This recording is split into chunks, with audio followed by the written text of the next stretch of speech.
Bonjour Frédéric, donc je m'appelle Rémi Bigot, j'ai 30 ans et je suis dans le web marketing depuis maintenant 10 ans et j'accompagne différentes entreprises dans leur stratégie sur Internet. D'accord, alors tout à l'heure on a discuté ensemble de Wimi, c'est une solution assez innovante mais qui est une petite entreprise et qui justement a besoin de se faire connaître. Comment tu as fait pour leur générer de la notoriété et surtout du prospect sur le web? Alors on a mis en place plusieurs stratégies. La première, c'est tout ce qui est lié au blog, donc au blog professionnel. Donc tous les blogs qui pouvaient s'intéresser à la création d'entreprises, au high-tech aussi, à la haute technologie.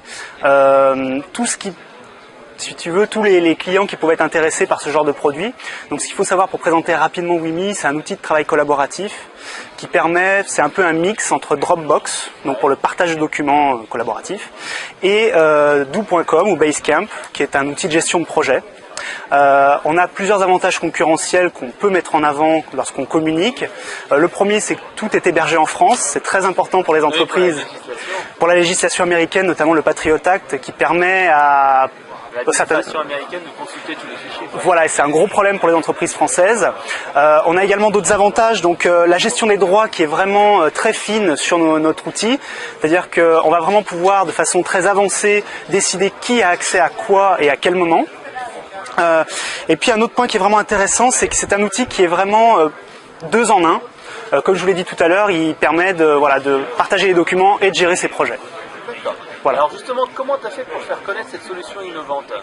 Alors donc j'ai contacté différents blogs que je connaissais déjà. J'ai un réseau maintenant assez important sur les différents réseaux sur lesquels je navigue entre guillemets, que ce soit les réseaux Twitter ou les réseaux sociaux professionnels comme LinkedIn ou Viadeo.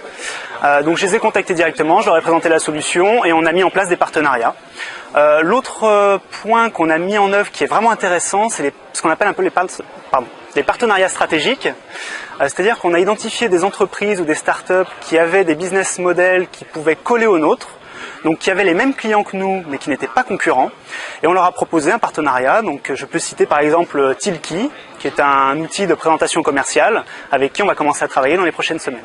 Donc en fait, le partenariat, ça permet comme ça d'avoir de la visibilité et d'échanger un petit peu vos prospects. Exactement. Et c'est vraiment intéressant parce qu'on a des clients qui peuvent avoir des besoins que Tilki va combler et inversement. Donc c'est vraiment intéressant de travailler comme ça. D'accord. Alors la première partie, tu me parlais des relations de blogueurs. Est-ce que vous avez fait appel à des billets sponsorisés ou alors c'était uniquement du gratuit parce que les gens te connaissaient toi? Alors ça dépend.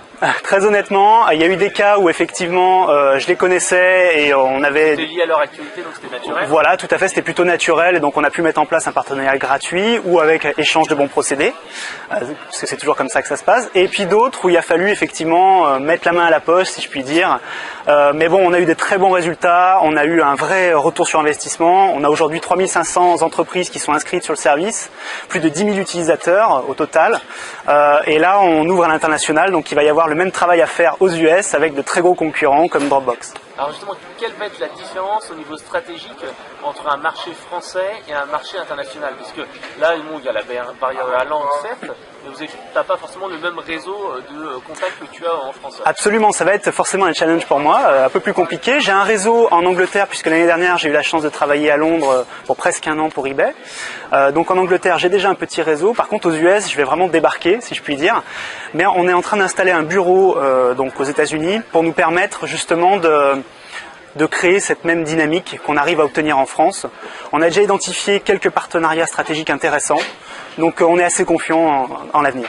Alors au niveau là, de la création de notoriété, donc tu as travaillé RP blogueur, partenariat. Est-ce que vous avez fait appel à d'autres techniques, genre Google AdWords, etc., pour générer du trafic? Alors tout à fait, donc on a beaucoup travaillé sur le référencement naturel, donc qui était mon premier job entre guillemets dans le web. Donc on a beaucoup travaillé là-dessus, ça commence à bien fonctionner.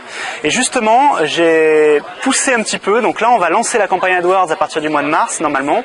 On est en train de préparer ça. On veut vraiment faire quelque chose d'important. On veut réussir notre campagne en France et ensuite l'exporter en UK et aux US. Pardon. D'accord. Alors si tu as 3-4 trucs et astuces à donner en référencement naturel, toi qui es un spécialiste, qu'est-ce que tu donnerais justement comme conseil à une entreprise qui veut améliorer facilement sa notoriété? Enfin, qu'est-ce que un ou deux trucs que tu utilises toi? Bien sûr, des trucs légaux, pas des trucs. Oui, bien entendu.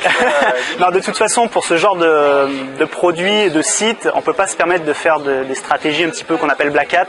Je préfère éviter de le faire parce que voilà, s'il y a un problème, la presse se retrouve de A à Z. le business s'effondre et c'est une catastrophe. Donc là, il faut rester dans ce qu'on appelle du white hat. C'est-à-dire, donc, qu'est-ce qu'il faut faire concrètement pour schématiser?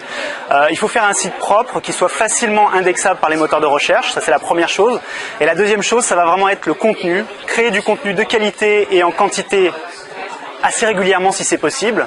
Et le troisième point, ça va vraiment être d'obtenir des liens qualitatifs vers nos sites, vers nos pages internes. Et c'est ça qui va nous faire grimper progressivement vers les mots-clés que l'on aura sélectionnés au préalable, bien entendu. D'accord. Alors je sais que tu as mis en place la création de contenu, YouTube, Vimeo, etc. Est-ce que ça donne véritablement un sens et de la visibilité ou c'est plus en fait des outils complémentaires pour mettre sur ce site internet? Je pense que c'est plutôt des outils complémentaires. Dans le cas de Wimi, pour l'instant, on a une vidéo qu'on a créée qui marche très très bien, qui a été réalisée par un studio qui fait des choses vraiment excellentes. Donc plutôt dans le style dessin animé, animation. Ouais, c'est ça, exactement. Très didactique. Voilà, très didactique. Et l'avantage, c'est qu'on s'est rendu compte que c'est quasiment notre meilleur commercial. Donc c'est vraiment génial. Mais si tu veux, on n'a pas, pour le moment en tout cas, on peut pas tout faire. Faut être clair. Hein. On a que 2 mains, on n'est pas 50. Donc il faut sélectionner ce qui marche le mieux, vraiment investir là-dedans. Donc progressivement, on va partir sur ces réseaux-là. Mais pour le moment, ce qui marche le mieux, c'est vraiment le référencement naturel. La campagne AdWords qui va démarrer parce qu'on a des résultats naturels en taux de conversion qui sont très élevés, donc on sait qu'on va obtenir des bons résultats en AdWords si on fait correctement les choses, et les partenariats stratégiques qui marchent très bien parce qu'ils nous ont déjà ramené beaucoup de trafic et surtout d'inscriptions, et bien entendu les blogueurs qui ont été géniaux et que je remercie d'ailleurs au passage. Alors j'ai une dernière question sur la publicité Google AdWords que tu vas faire. Est-ce que tu vas faire uniquement de l'AdWords sur le moteur de recherche ou tu vas également utiliser le réseau de contenu AdSense, donc les blogs, etc. Pour le moment, je ferai que le display, que la partie Google directement pour tester parce qu'on veut vraiment mettre en place un test sur 1 à 3 mois pour voir les résultats qu'on va obtenir, voir le taux de conversion qu'on va obtenir et donc le coût par client, le coût d'acquisition client. Mais je pense, d'après mes différentes expériences, pour ce type de projet, pour l'instant, on va rester que sur les outils Google. Ouais, parce qu'en fait, le retour sur investissement est beaucoup moins fait parce qu'il y a des faux clics ou des gens qui ne sont pas vraiment intéressés, donc le moteur de recherche est plus performant. Ouais, et puis c'est vrai que je préfère sur les blogs et les sites, je préfère les contacter directement, essayer d'obtenir un article, voire une newsletter, ce qui marche très très bien, bien entendu. Quand on a un blogueur qui a créé une base d'abonnés fidèles et qui croit en ce qu'il dit, en principe on a d'excellents résultats parce que lui il va vraiment prendre à son compte, il va tester l'outil lui-même et du coup ça marche très très bien. Ok, bah merci pour toutes ces informations. Pour en savoir plus sur Wimi, on va sur quel site internet? Alors on se rend sur FR, si on est français on va sur fr.wimi.pro. Wimi ça s'écrit W-I-M-I. D'accord. Et si on veut en savoir plus sur toi qui met en place justement des stratégies pour se faire connaître quand on est une start-up ou un site internet, on va sur quelle adresse? On tape Rémi Bigot sur Google, Rémi Bigot avec un Y, ou alors on va sur montersonbusiness.com. Tout attaché comme ça se prononce. Ok, ben merci, puis à bientôt. Merci beaucoup Fred, bonne journée.